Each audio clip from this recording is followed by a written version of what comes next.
Hi guys, welcome back to my channel. Today I will be sharing how I bring in a file from Procreate or any digital image.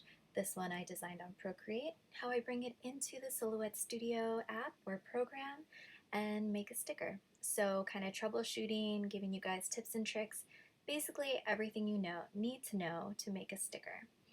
So the first thing I like to do when bringing in a file is kind of resizing it. So I will use this kind of diagonal arrow and make sure you lock on this lower right side so you don't skew your image. And I'll just usually put in 6 for the width and it will automatically adjust the height.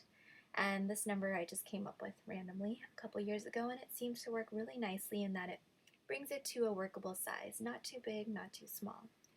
So here I'm just going to zoom in so that we can see a little bit more clearly what we're doing. Just getting the image right in the middle here so that we can proceed easily with this video.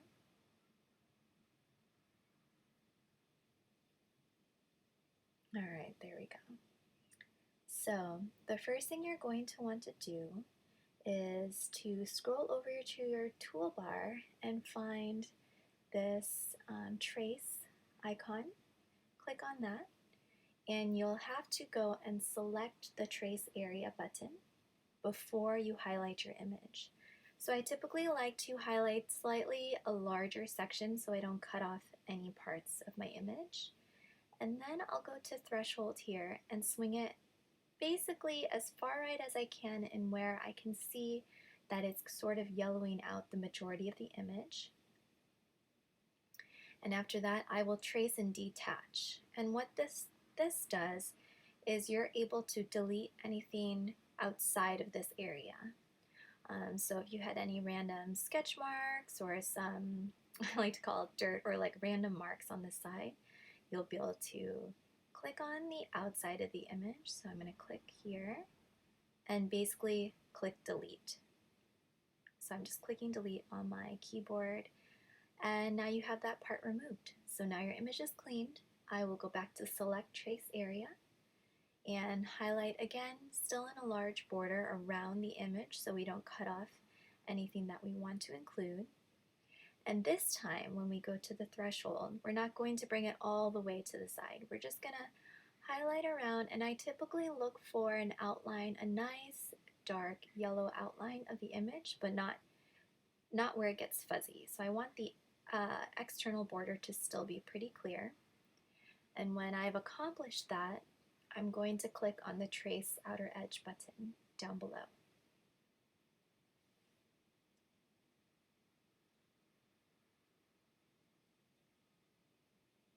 So after that part has processed, I will click on the red mark, that line, and I'll go over to the offset function on the right side and click offset. And I'll want to change that number to 0.05. And you'll see how it cinches it in slightly around the image. Very good. Now I want to click on the internal red line and delete it. So I always like to check on what the image looks like by going to send. And this will let me know what areas are going to try and cut out, and it allows me to kind of figure out what I want and what I don't want. And as you can see, there's a lot of red here. So I'm going to click on the inside and click no cut. So you'll see me troubleshoot here. Oh, I have a couple more spots, so I'm clicking on that internal spot. Looks a little better, but still not perfect. No cut. And now most of my image has disappeared. So I'm going to go back to cut. I'm going to go back to the design space. And now you're going to right click and go to release compound path. And that kind of breaks up these little red spots. So you'll want to click out and individually click through and delete each one of the inside red spots that you don't want to get cut. Sometimes you won't have to do this step, but this image was good in that it shows how to troubleshoot this whole process. So now, as you see, as I'm highlighting, I'm seeing a lot of little boxes on the bottom, which I'm not loving. So I'm moving out this clean border, I'm moving out my clean image, and I'm just going to highlight through and see, oh yeah, we don't want any of those little spots. So somehow I've added in that image, so I'm going to re-highlight these areas and simply click delete. Very easy. So you may or may not need to do that step, but it's nice to know what to do if you have it. Alright, so here I am trying to align my image into the outside cut line, which is the one that I do really like. So I'm trying to do it by hand, but one way you can do it is by going up to Object, which I'll show you here, highlight both, go to Object, Align, and Align Center Middle. And if you have two items that you want to kind of sync up perfectly in the middle, you can just like click that button and it just moves it. So now I'm going to click Send again just to check. Perfect. Loving that line. So for this red mark, I want this to be my sticker mark. So I'm going to click on Sticker, Paper, White. That will be tool number 1 for me.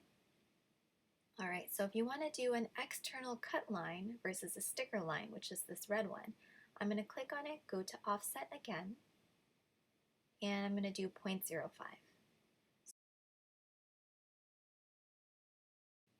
So now I'm left with two lines. The internal red line is going to be my sticker cut line, so not cutting all the way through but allowing to have a backing on it. And now it's showing two red lines, so I actually want that outside line to be a full cut line all the way through my paper. So what I'm going to do is click the outside line, go to Tools, tool number 2. Here I am just like confirming that I'm highlighting the outermost line, so I'm just dragging my arrow in. The first line that it highlights is the one that I want, and I'm going to click Cut. And that should turn your outside line into blue. Perfect. So now we have an outside line and an inside line doing two different things. Alright. So now, let's see, what am I doing now? I'm going to show you how to maximize the paper space. Now this is a really nice hack to allow for more images onto one sheet of paper. So go to your registration marks, turn those on. The first thing you want to do is adjust dimensions by pulling the length arrow all the way to the left and the thickness all the way to the right. You must do both of these things to increase the cut and print space. Next, go to Advanced Options, and for the first three, left, top, and right inset, bring all three of those bars all the way to the left. And as you can see, this maximizes the amount of printing space and cutting space compared to where it was. You can kind of backtrack on the video to see how much more space there is now after doing these adjustments. So here I am. You'll definitely want to group this, so you'll select all and group it, which maybe I did earlier, and I'm now just resizing. By grouping it, it allows you to, you just select all, right click, and put group. It allows you to move all the different external cut line, sticker line, and image in one motion. And now I'm just kind of copy and pasting, so Command C to copy, Command V to paste, and I'm just trying to utilize the space as efficiently as possible. So just to recap, in case that was too quick in terms of how to create more space in the print and cut function, you'll just go to registration marks, and then you'll turn the registration marks on. Then you'll move the length arrow all the way to the left, your thickness arrow all the way to the right. Click on Advanced Options, and then you'll move the top three bars all the way to the left. So left inset, top, and right.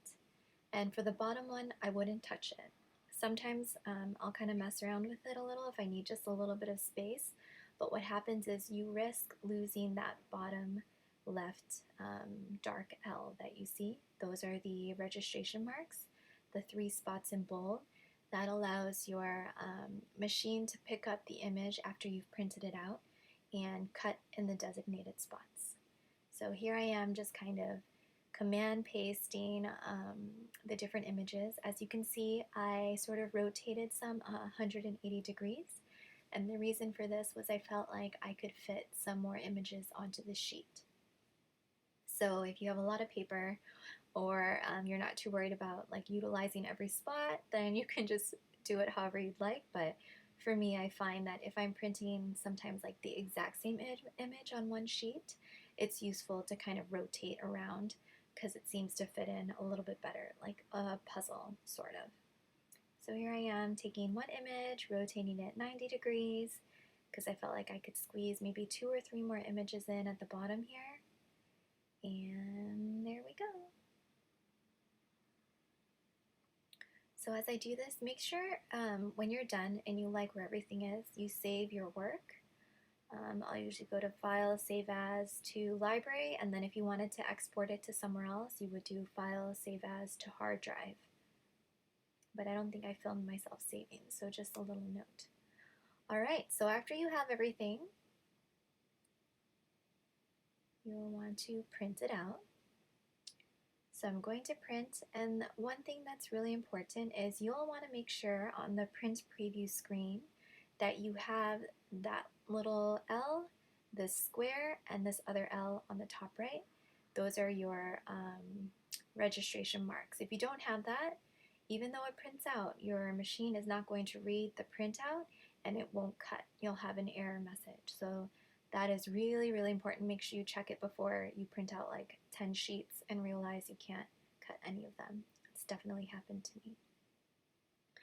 All right, very good. So after you printed it out, you'll want to take your image and attach it to your mat. So here I am making sure to line it up in the same orientation that it was on the print preview page. Make sure you smooth it and stick it down on all 4 sides. And then you'll want to feed this by loading it into your Silhouette, lining it up with the left edge over there. And then you'll go to send, and in this case for me, I'm just double checking that the red tool is on sticker paper, which is the internal line, and the blue tool is on heavy cardstock for me. And if that looks good, I'm going to click send. And you just kind of wait for it to send to your machine. Make sure you have it loaded before you click send. And that's basically it.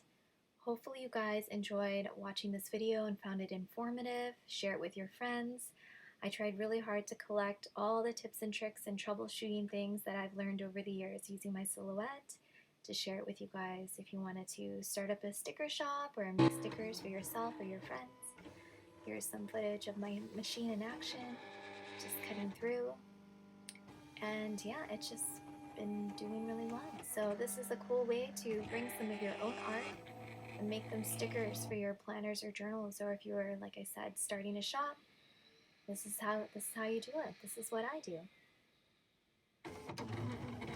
Sometimes you'll see if an image is cutting off right away. You can stop your machine and try and reset it all, turn the machine off, turn it on again. But if it's cutting in line, then you can kind of sit back and do something else while this cuts off.